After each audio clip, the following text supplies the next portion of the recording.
Hi hello ನಮಸ್ಕಾರ. ಈ ವಿಡಿಯೋದಲ್ಲಿ ಮೌರ್ಯರು ಮತ್ತು ಕುಶಾಣರ ಬಗ್ಗೆ ತಿಳ್ಕೊಳ್ಳೋಣ. ಭಾರತ ಕಂಡ ಮೊಟ್ಟ ಮೊದಲ ಸಾಮ್ರಾಜ್ಯ ಮೌರ್ಯರದು. ಇವರು ಮಗಧದಿಂದ ರಾಜ್ಯವನ್ನು ಆಳಿದರು. ಚಂದ್ರಗುಪ್ತ ಮೌರ್ಯ, ಬಿಂದುಸಾರ ಹಾಗೂ ಅಶೋಕ ಈ ಮನೆತನದ ರಾಜರುಗಳಲ್ಲಿಯೇ ಪ್ರಮುಖರು. ಈ ರಾಜಮನೆತನವು ಚಂದ್ರಗುಪ್ತ ಮೌರ್ಯನಿಂದ ಸ್ಥಾಪನೆಯಾಯಿತು. ಆಕರಗಳು ಅಥವಾ ಆಧಾರಗಳು. ಮೌರ್ಯ ಸಾಮ್ರಾಜ್ಯದ ಇತಿಹಾಸವನ್ನು ತಿಳಿಯಲು ನಮಗೆ ಲಭ್ಯವಿರುವ ಆಧಾರಗಳು ಅತ್ಯಲ್ಪವಾದರೂ ಅವುಗಳು ನೀಡುವ ಮಾಹಿತಿ ಅಮೂಲ್ಯವಾದದ್ದು. ಇದರಲ್ಲಿ ಮೆಗಾಸ್ತನೀಸ್ ಬರೆದ ಇಂಡಿಕಾ, ಕೌಟಿಲ್ಯನು ಬರೆದ ಅರ್ಥಶಾಸ್ತ್ರ, ವಿಶಾಖದತ್ತ ಬರೆದ ಮುದ್ರಾ ರಾಕ್ಷಸ ಮತ್ತು ಬೌದ್ಧ ಸಾಹಿತ್ಯ ಕೃತಿಗಳಾದ ದೀಪವಂಶ, ಮಹಾವಂಶ ಮತ್ತು ಅಶೋಕನ ಶಾಸನಗಳು ಪ್ರಮುಖವಾದವು. ಮೆಗಾಸ್ತನೀಸ್ ಚಂದ್ರಗುಪ್ತ ಮೌರ್ಯನ ಕಾಲದಲ್ಲಿ ಗ್ರೀಕ್ನ ರಾಯಭಾರಿಯಾಗಿ ಮೌರ್ಯ ಆಸ್ಥಾನದಲ್ಲಿ ಇರ್ತಾನೆ. ಇವನು ಬರೆದ ಪುಸ್ತಕ ಇಂಡಿಕಾ. ಇವನು ಪಾಟಲಿಪುತ್ರ, ಮೌರ್ಯರ ರಾಜಧಾನಿಯಾದ ಪಾಟಲಿಪುತ್ರದಲ್ಲಿನ ತನ್ನ ಅನುಭವಗಳನ್ನು ಇಂಡಿಕಾ ಎಂಬ ಕೃತಿಯಲ್ಲಿ ದಾಖಲಿಸಿದ್ದಾನೆ. ಇಂಡಿಕಾ ಕೃತಿ ಮೌರ್ಯರ ಕಾಲದ ನಗರಾಡಳಿತ, ಸಾಮಾಜಿಕ ಮತ್ತು ಆರ್ಥಿಕ ಸಂಗತಿಗಳನ್ನು ತಿಳಿಸಿಕೊಡುತ್ತೆ. ಕೌಟಿಲ್ಯ ಚಂದ್ರಗುಪ್ತ ಮೌರ್ಯನ ಗುರು ಹಾಗೂ ಪ್ರಧಾನಮಂತ್ರಿ. ಇವನು ಬರೆದ ಗ್ರಂಥ ಅರ್ಥಶಾಸ್ತ್ರ. ಇವನಿಗೆ ಚಾಣಕ್ಯ ಮತ್ತು ವಿಷ್ಣುಗುಪ್ತ ಎಂಬ ಹೆಸರುಗಳು ಕೂಡ ಇವೆ. ಅರ್ಥಶಾಸ್ತ್ರ ಸಂಸ್ಕೃತ ಭಾಷೆಯಲ್ಲಿ ರಚಿಸಲ್ಪಟ್ಟಿರುವ ಒಂದು ಗ್ರಂಥ.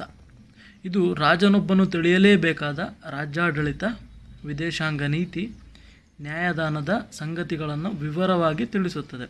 ಈ ಗ್ರಂಥದಿಂದ ಮೌರ್ಯರ ಕಾಲದ ರಾಜಕೀಯ, ಆರ್ಥಿಕ, ಆಡಳಿತಾತ್ಮಕ, ಸಾಮಾಜಿಕ ಮೊದಲಾದ ಸಂಗತಿಗಳನ್ನು ತಿಳಿಯಬಹುದು.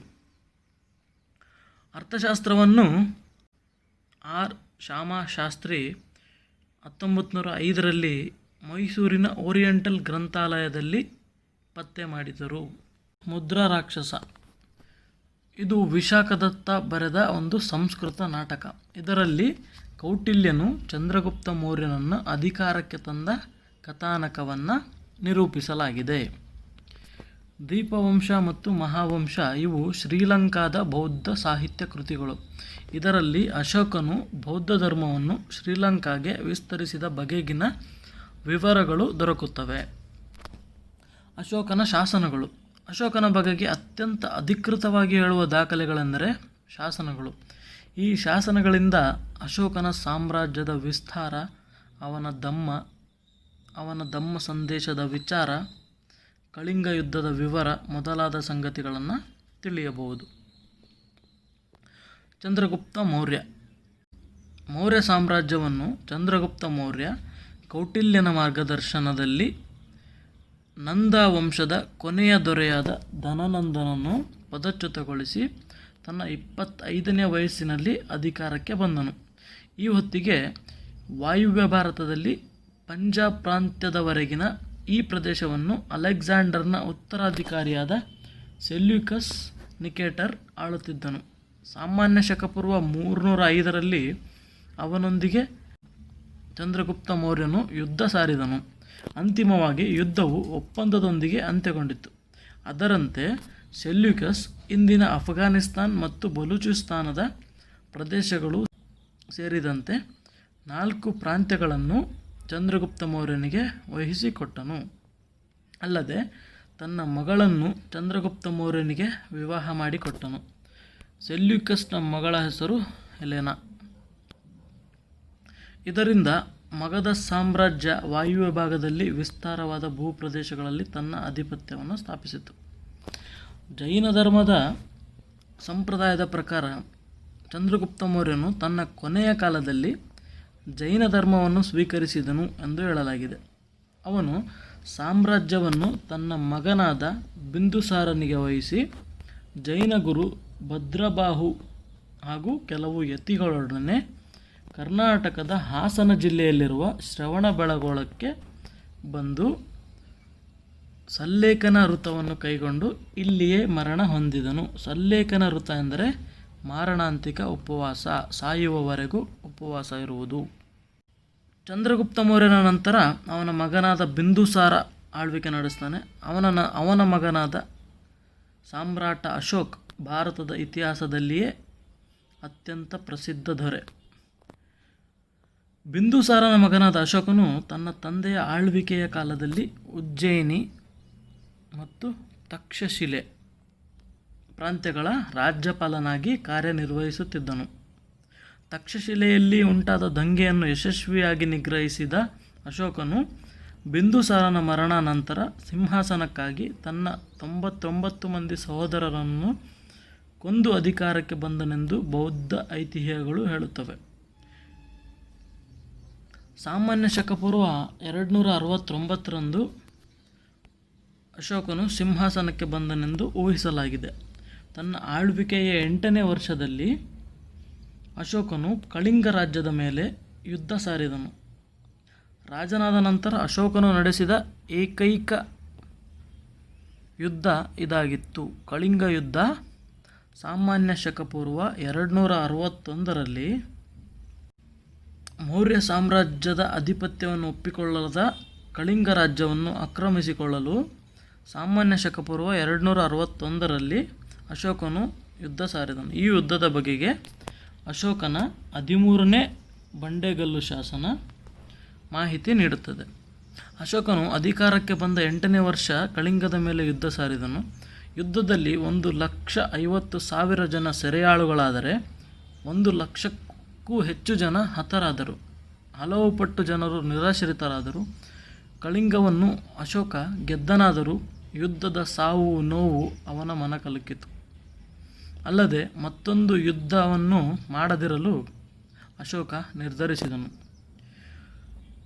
ದಿಗ್ವಿಜಯಕ್ಕಿಂತ ಧರ್ಮದ ವಿಜಯವೇ ಅತ್ಯುನ್ನತ ವಿಜಯವೆಂದು ಅಶೋಕನು ಭಾವಿಸಿದನು. ಯುದ್ಧವು ಸೃಷ್ಟಿಸಿದ ದುಃಖದಿಂದ ಪಶ್ಚಾತ್ತಾಪದ ಕಡೆಗೆ ತೆರಳಿದನು. ಬೌದ್ಧ ಧರ್ಮದ ಕಡೆಗೆ ಪ್ರೇರಿತನಾಗಿ ತನ್ನ ಉಳಿದ ಜೀವನವನ್ನು ಶಾಂತಿ ಪ್ರತಿಪಾದನೆಗೆ ಮೀಸಲಿಟ್ಟನು. ಬೌದ್ಧ ಧರ್ಮ ಮತ್ತು ಅಶೋಕ.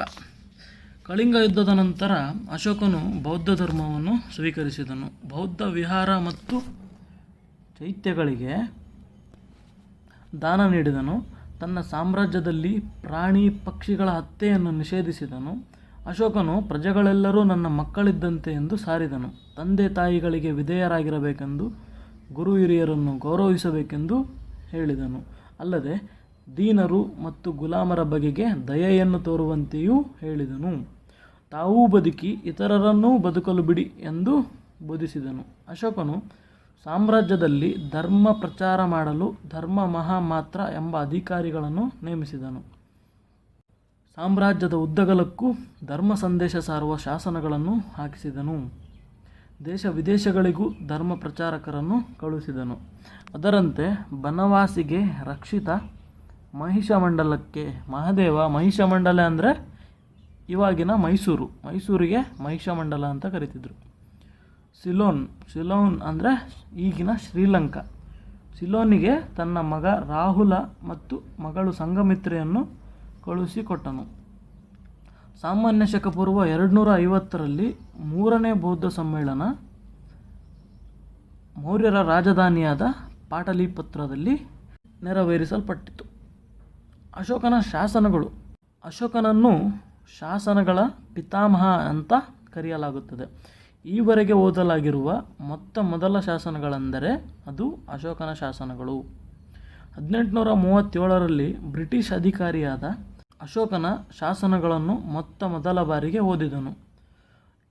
ಇಲ್ಲಿಯವರೆಗೆ ಎಲ್ಲ ಶಾಸನಗಳಲ್ಲಿಯೂ ಅಶೋಕನ ಹೆಸರಿನ ಬದಲಾಗಿ ದೇವನಾಂಪ್ರಿಯ, ಪ್ರಿಯದರ್ಶಿ ಎಂಬ ಬಿರುದುಗಳು ಮಾತ್ರ ಇದ್ದವು. 1915ರಲ್ಲಿ ಚಾರ್ಲ್ಸ್ ಬೇಡನ್ ಎಂಬ ಬ್ರಿಟಿಷ್ ಅಧಿಕಾರಿಯಿಂದ ಮಸ್ಕಿಯಲ್ಲಿ ದೊರೆತ ಶಾಸನದಲ್ಲಿ ದೇವನಾಂಪ್ರಿಯ, ಪ್ರಿಯದರ್ಶಿ, ಅಶೋಕ ಎಂಬ ಉಲ್ಲೇಖ ಕಂಡುಬಂದಿತು. ಇದರಿಂದ ಪುರಾಣಗಳಲ್ಲಿ ಮತ್ತು ಬೌದ್ಧ ಸಾಹಿತ್ಯಗಳಲ್ಲಿ ಕಂಡುಬರುವ ಅಶೋಕ ಮತ್ತು ಶಾಸನಗಳಲ್ಲಿ ಉಲ್ಲೇಖಗೊಂಡಿರುವ ದೇವನಾಂಪ್ರಿಯ, ಪ್ರಿಯದರ್ಶಿ ಒಬ್ಬನೇ ಎಂಬ ಅಭಿಪ್ರಾಯಕ್ಕೆ ಬರಲಾಯಿತು. ಆನಂತರ ಇನ್ನೂ ಕೆಲವು ಶಾಸನಗಳಲ್ಲಿ ಅಶೋಕನ ಹೆಸರು ಕೂಡ ಕಂಡುಬಂದಿತು. ಮೌರ್ಯ ಸಾಮ್ರಾಜ್ಯದ ಬಹುತೇಕ ಭಾಗಗಳಲ್ಲಿರುವ ಅಶೋಕನ ಶಾಸನಗಳು ಬ್ರಾಹ್ಮಿ ಲಿಪಿ ಮತ್ತು ಪ್ರಾಕೃತ ಭಾಷೆಯಲ್ಲಿವೆ. ಅಶೋಕನ ಶಾಸನಗಳು ವಾಯುವ್ಯ ಭಾರತದ ಕೆಲವು ಪ್ರದೇಶಗಳಲ್ಲಿ ಅರಮಿಕ್ ಮತ್ತು ಖರೋಷ್ಠಿ ಲಿಪಿಗಳಲ್ಲಿದ್ದರೆ, ಅಫ್ಘಾನಿಸ್ತಾನದಲ್ಲಿ ಅರಮಿಕ್ ಮತ್ತು ಗ್ರೀಕ್. ಮೌರ್ಯರ ಅರ್ಥವ್ಯವಸ್ಥೆ. ಮೌರ್ಯರ ಕಾಲದಲ್ಲಿ ಕೆರೆ ನೀರಾವರಿ ಮತ್ತು ಕಾಲುವೆ ನೀರಾವರಿ ವ್ಯವಸ್ಥೆ ಉತ್ತಮವಾಗಿತ್ತು. ಚಂದ್ರಗುಪ್ತ ಮೌರ್ಯನ ರಾಜ್ಯಪಾಲನಾದ ಪುಷ್ಯಗುಪ್ತ ಗುಜರಾತಿನ ಜೂನಾಗಢದ ಬಳಿ ಸುದರ್ಶನ ಸರೋವರ ಎಂಬ ಅಣೆಕಟ್ಟನ್ನು ನಿರ್ಮಿಸಿದನು. ಈ ಅಣೆಕಟ್ಟಿಗೆ ಕಾಲುವೆಗಳನ್ನು ನಿರ್ಮಾಣ ಮಾಡಿಸಲು ತುಷಸ್ಪ ಎಂಬ ಅಧಿಕಾರಿ ನೇಮಕವಾಗಿದ್ದನು. ಕೃಷಿ ಕ್ಷೇತ್ರವನ್ನು ಸರ್ಕಾರವೇ ನಿರ್ವಹಿಸುತ್ತಿತ್ತು. ಯುದ್ಧ ಖೈದಿಗಳನ್ನು, ಗುಲಾಮರನ್ನು ಕೃಷಿ ಕಾರ್ಯದಲ್ಲಿ ತೊಡಗಿಸುತ್ತಿದ್ದರು. ಭೂಕಂದಾಯವು ರಾಜ್ಯಾದಾಯದ ಪ್ರಮುಖ ಭಾಗವಾಗಿತ್ತು. ರೈತನು ಅವನ ಉತ್ಪಾದನೆಯ 1/4 ಭಾಗವನ್ನು ತೆರಿಗೆಯಾಗಿ ರಾಜ್ಯಕ್ಕೆ ಪಾವತಿಸಬೇಕಾಗಿತ್ತು. ಸಮಹರ್ತ ಮತ್ತು ಸನ್ನಿದಾತ ಎಂಬ ಅಧಿಕಾರಿಗಳು ತೆರಿಗೆ ಸಂಗ್ರಹ ಮತ್ತು ರಾಜಭಂಡಾರದ ಪಾಲಕರಾಗಿದ್ದರು. ಸಮಹರ್ತ ಅನ್ನೋನು ತೆರಿಗೆ ಸಂಗ್ರಹ ಮಾಡಿದರೆ, ಸನ್ನಿದಾತ ಅನ್ನೋನು ರಾಜಭಂಡಾರದ ಪಾಲಕನಾಗಿದ್ದನು. ಮೌರ್ಯರ ಕಾಲದಲ್ಲಿ ಲೋಹಗಳನ್ನು ಕರಗಿಸಿ ಮಿಶ್ರಗೊಳಿಸುವ ತಾಂತ್ರಿಕ ನೈಪುಣ್ಯತೆ ಬೆಳೆಯಿತು. ಇದರಿಂದ ಕೃಷಿ ಜೊತೆಗೆ ನಗರಾಧಾರಿತ ಆರ್ಥಿಕ ಚಟುವಟಿಕೆಗಳಾದ ಕರಕುಶಲ ವಸ್ತುಗಳ ಉತ್ಪಾದನೆ ಮತ್ತು ಅವುಗಳ ವ್ಯಾಪಾರ ಮೌರ್ಯರ ಅರ್ಥವ್ಯವಸ್ಥೆಯಲ್ಲಿ ಸ್ಥಾನ ಪಡೆದುಕೊಂಡವು. ಮೌರ್ಯರ ರಾಜಧಾನಿ ಪಾಟಲಿಪುತ್ರದಿಂದ ಇತರ ಭಾಗಗಳಿಗೆ ಸಂಚರಿಸಲು ಹೆದ್ದಾರಿಗಳಿದ್ದವು. ರಾಜಧಾನಿಯಿಂದ ವೈಶಾಲಿ, ಚಂಪಾರಣ್ಯ ಮಾರ್ಗವಾಗಿ ನೇಪಾಳಕ್ಕೆ ಹೋಗುವ ರಾಜಮಾರ್ಗವಿತ್ತು. ಕೌಶುಂಬಿಯಿಂದ ಪ್ರಮುಖ ಹೆದ್ದಾರಿ ಆಧುನಿಕ ದೆಹಲಿಯನ್ನು ಹಾಯ್ದು ಪಂಜಾಬಿನ ಮೂಲಕ ತಕ್ಷಶಿಲಾ ನಗರವನ್ನು ಸೇರುತ್ತಿತ್ತು. ವ್ಯಾಪಾರಿಗಳು ಈ ಮಾರ್ಗಗಳ ಮೂಲಕ ಕರಕುಶಲ ಸಾಮಗ್ರಿಗಳನ್ನು ಸಾಮ್ರಾಜ್ಯದೊಳಗೆ ಮತ್ತು ಹೊರಗಿನ ಮಾರುಕಟ್ಟೆಗಳಲ್ಲಿ ಮಾರುತ್ತಿದ್ದರು. ಕಚ್ಚು ಗುರುತಿನ ಬೆಳ್ಳಿ ನಾಣ್ಯ ಮೌರ್ಯರ ಸಾಮ್ರಾಜ್ಯದಲ್ಲಿ ಚಲಾವಣೆಯಲ್ಲಿದ್ದವು. ಈ ಕಾಲವನ್ನು ನಗರೀಕರಣದ 2ನೇ ಹಂತ ಎಂದು ಚರಿತ್ರೆಕಾರರು ಗುರುತಿಸಿದ್ದಾರೆ. ಮೌರ್ಯರ ಸಾಮಾಜಿಕ ವ್ಯವಸ್ಥೆ. ವೈದಿಕ ಕಾಲದಲ್ಲಿ ಆರಂಭವಾಗಿದ್ದ ವರ್ಗಾಧಾರಿತ ವಿಭಜನೆಯ ತಳಹದಿಯ ಮೇಲೆಯೇ ಸಾಮಾಜಿಕ ವ್ಯವಸ್ಥೆ ರೂಪುಗೊಳ್ಳುತ್ತಿತ್ತು. ಆದರೂ ಈ ಕಾಲದಲ್ಲಿ ಮೇಲ್ವರ್ಣದಲ್ಲಿ ಹುಟ್ಟಿದ್ದ ವ್ಯಕ್ತಿಗಳು ಒಂದು ವರ್ಣದಿಂದ ಇನ್ನೊಂದು ವರ್ಣದೊಳಗೆ ಪ್ರವೇಶಿಸಿ ಸಾಮಾಜಿಕ ಮನ್ನಣೆ, ಗೌರವಗಳನ್ನು ಪಡೆಯಬಹುದಾದ ಅವಕಾಶಗಳು ಸ್ವಲ್ಪ ಮಟ್ಟಿಗಿದ್ದವು. ಬ್ರಾಹ್ಮಣರು ಮತ್ತು ಕ್ಷತ್ರಿಯರು ತಮ್ಮ ಸ್ಥಾನಮಾನಗಳನ್ನು ಪರಸ್ಪರ ಬದಲಾಯಿಸಿಕೊಳ್ಳಬಹುದಾಗಿತ್ತು. ಸಮಾಜ ಬ್ರಾಹ್ಮಣ, ಕ್ಷತ್ರಿಯ, ವೈಶ್ಯ, ಶೂದ್ರರೆಂಬ 4 ವರ್ಣಗಳಲ್ಲಿ ವಿಂಗಡೆಯಾಗಿದ್ದರು. ಈ ವರ್ಣಗಳಲ್ಲಿ ಜಾತಿಗಳಿದ್ದವು. ಮೆಗಾಸ್ತನೀಸ್ ತನ್ನ ಇಂಡಿಕಾ ಕೃತಿಯಲ್ಲಿ ಮೌರ್ಯರ ಸಮಾಜದಲ್ಲಿ 7 ಜಾತಿಗಳಿದ್ದವು ಎಂದು ತಿಳಿಸುತ್ತಾನೆ. ಬೌದ್ಧ ಮೂಲಗಳೂ ಸಹ ವರ್ಣಗಳಲ್ಲಿ ಜಾತಿಗಳಿದ್ದವೆಂಬುದನ್ನು ಸಮರ್ಥಿಸುತ್ತವೆ. ಮುಂದಿನ ಕಾಲಘಟ್ಟಗಳಲ್ಲಿ ಕಾಣುವಷ್ಟು ಕಟ್ಟುನಿಟ್ಟಾದ ಜಾತಿ ಪದ್ಧತಿ ಕಂಡುಬರದಿದ್ದರೂ ಮೌರ್ಯರ ಕಾಲದಲ್ಲಿ ವರ್ಣಗಳ ಆಧಾರದ ಮೇಲೆಯೇ ಜಾತಿ ಪದ್ಧತಿ ಹೆಪ್ಪುಗಟ್ಟಲು ಆರಂಭಿಸಿತು. ಇಂಡಿಕಾ ಕೃತಿ ಮೌರ್ಯರ ಸಮಾಜದಲ್ಲಿ ಎಲ್ಲಿಯೂ ದಾಸರು ಮತ್ತು ಗುಲಾಮರಿದ್ದುದನ್ನು ಉಲ್ಲೇಖಿಸುವುದಿಲ್ಲ. ಗುಲಾಮ ಪದ್ಧತಿಯು ಮೌರ್ಯರ ಕಾಲದಲ್ಲಿಯೂ ಆಚರಣೆಯಲ್ಲಿತ್ತಾದರೂ ಪ್ರಾಚೀನ ಗ್ರೀಕ್ ಮತ್ತು ರೋಮನ್ ಸಮಾಜದ ಮಾದರಿಯಲ್ಲಿದ್ದಂತೆ ತೀವ್ರವಾಗಿರಲಿಲ್ಲ. ಚಾತುರ್ವರ್ಣಗಳಲ್ಲಿ ಕೊನೆಯವರಾದ ಶೂದ್ರರು ಮತ್ತು ಗುಲಾಮರು ಕೃಷಿ ಕಾರ್ಮಿಕರಾಗಿ ಮನೆಯ ಆಳುಗಳಾಗಿ ದುಡಿಯುತ್ತಿದ್ದರು. ಮೌರ್ಯರ ಆಡಳಿತ ವ್ಯವಸ್ಥೆ. ಮೌರ್ಯ ಸಾಮ್ರಾಜ್ಯವು ಕೇಂದ್ರೀಕೃತ ಆಡಳಿತ ವ್ಯವಸ್ಥೆಯನ್ನು ಹೊಂದಿತ್ತು. ಅಧಿಕಾರವು ರಾಜನಲ್ಲಿ ಕೇಂದ್ರೀಕೃತವಾಗಿತ್ತು. ಆದ್ದರಿಂದ ವಿಶಾಲ ಮೌರ್ಯ ಸಾಮ್ರಾಜ್ಯವನ್ನು ಆಳುವ ಸಲುವಾಗಿ ಹಿಂದೆಂದೂ ಕಾಣದಷ್ಟು ಅಧಿಕಾರಿ ವರ್ಗವು ಅಸ್ತಿತ್ವಕ್ಕೆ ಬಂದಿತು. ಬಲಿಷ್ಠ ಗೂಢಾಚಾರ ವ್ಯವಸ್ಥೆ ಅಸ್ತಿತ್ವದಲ್ಲಿತ್ತು. ರಾಜನ ಅಧೀನದಲ್ಲಿ ಮಂತ್ರಿ, ಪುರೋಹಿತ, ಸೇನಾಪತಿ ಮತ್ತು ಯುವರಾಜ ಅತ್ಯುನ್ನತ ಅಧಿಕಾರಿಗಳಾಗಿದ್ದರು. ರಾಜಪರಿವಾರಕ್ಕೆ ಸಂಬಂಧಿಸಿದವರು ಆಳುತ್ತಿದ್ದರು. ತಕ್ಷಶಿಲೆ, ಉಜ್ಜಯಿನಿ, ಧೌಲಿ, ಸುವರ್ಣಗಿರಿ ಮತ್ತು ಗಿರ್ನಾರ್ಗಳು ಪ್ರಾಂತೀಯ ಆಡಳಿತ ಕೇಂದ್ರಗಳಾಗಿದ್ದವು. ರಜ್ಜುಕ ಎಂಬುವನು ನ್ಯಾಯಿಕ ಅಧಿಕಾರಿ, ಯುಕ್ತ ಎಂಬುವನು ಮಾಹಿತಿಗಳನ್ನು ದಾಖಲಿಸುವ ಅಧಿಕಾರಿ ಮೊದಲಾದ ಅಧಿಕಾರಿಗಳಿದ್ದರು. ರಾಜಧಾನಿ ಪಾಟಲಿಪುತ್ರದ ಆಡಳಿತವನ್ನು 30 ಅಧಿಕಾರಿಗಳನ್ನು ಒಳಗೊಂಡ 6 ಸಮಿತಿಗಳು ನಿರ್ವಹಿಸುತ್ತಿದ್ದವು. ಮೌರ್ಯರ ಕಾಲದ ಕಲೆ ಮತ್ತು ವಾಸ್ತುಶಿಲ್ಪ. ಕಲೆ ಮತ್ತು ವಾಸ್ತುಶಿಲ್ಪಕ್ಕೆ ಮೌರ್ಯರು ನೀಡಿದ ಕೊಡುಗೆ ಅಪಾರ. ಮೆಗಾಸ್ತನೀಸ್ನ ಇಂಡಿಕಾವು ಪಾಟಲಿಪುತ್ರದಲ್ಲಿ ಮೌರ್ಯರ ವೈಭವಪೂರ್ಣ ಅರಮನೆಯನ್ನು ಕುರಿತು ದಾಖಲಿಸುತ್ತದೆ. ಅರಮನೆ ಮತ್ತು ಸುತ್ತುವರಿದ ಮರದ ಕೋಟೆಯ ಕೆಲವು ಅವಶೇಷಗಳು ಉತ್ಖನನದ ವೇಳೆ ದೊರೆತಿವೆ. ಅಶೋಕನ ಕಾಲದಲ್ಲಿ ಅನೇಕ ಸ್ತೂಪಗಳು ಮತ್ತು ಸ್ತಂಭಗಳು ನಿರ್ಮಾಣಗೊಂಡಿವೆ. ಇವುಗಳಲ್ಲಿ ಇಂದು ದೊರೆತಿರುವ ಅತ್ಯಂತ ದೊಡ್ಡ ಸ್ತೂಪ ಸಾಂಚಿ ಸ್ತೂಪ.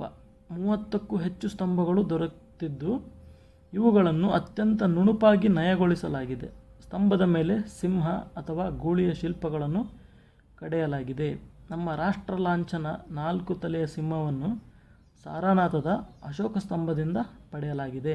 ಇವಲ್ಲದೆ ಅಶೋಕನು ಬರಾಬರ್ ಬೆಟ್ಟದಲ್ಲಿ 3 ಶಿಲಾಚ್ಛೇದಿತ ಗುಹೆ ಅಂದರೆ ರಾಕ್ ಕಟ್ ಕೇವ್ಸ್ಗಳನ್ನು ಹಾಗೂ ಅವನ ಮಗ ಅಶೋಕನ ಮಗನಾದ ದಶರಥನು ನಾಗಾರ್ಜುನ ಬೆಟ್ಟದಲ್ಲಿ 3 ಶಿಲಾಚ್ಛೇದಿತ ಗುಹೆಗಳನ್ನು ನಿರ್ಮಿಸಿದ್ದಾನೆ.